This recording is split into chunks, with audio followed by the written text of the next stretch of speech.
World championship of লেজেন্ডসের ফাইনালে পাকিস্তান চ্যাম্পিয়ন্সকে 9 উইকেটে হারিয়ে শিরোপা জিতেছে সাউথ আফ্রিকা চ্যাম্পিয়ন্স। দলের জয়ে বড় ভূমিকা রাখেন এবি ডিভিলিয়ার্স, যিনি খেলেন 60 বলে 120 রানের বিধ্বংসী ইনিংস। এজবাস্টনে টস জিতে আগে ব্যাট করে পাকিস্তান চ্যাম্পিয়ন্স। নির্ধারিত 20 ওভারে 5 উইকেটে 195 রান তোলে তারা। জবাবে 19 বল হাতে রেখেই লক্ষ্যে পৌঁছে যায় সাউথ আফ্রিকা। লক্ষ্য তারায় 72 রানে প্রথম উইকেট হারায় প্রোটিয়ারা। হাসি মামলা করেন 14 বলে 18 রান। এরপর ডি ভিলিয়ার্স ও জেপি ডুমিনি মিলে ম্যাচ বের করে নেন। ডি ভিলিয়ার্সের ইনিংসে ছিল 7টি ছক্কা ও 12টি চার। অপর প্রান্তে ডুমিনি ছিলেন 28 বলে 50 রানে অপরাজিত।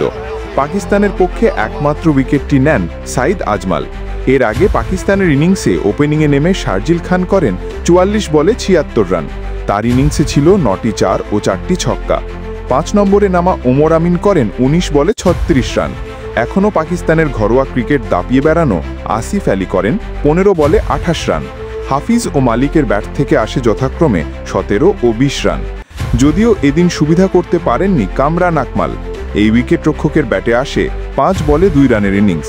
প্রোটিয়াদের হয়ে হার্ডুশ ভিজুয়েন ও ওয়েন পার্নেল 2টি করে উইকেট নেন।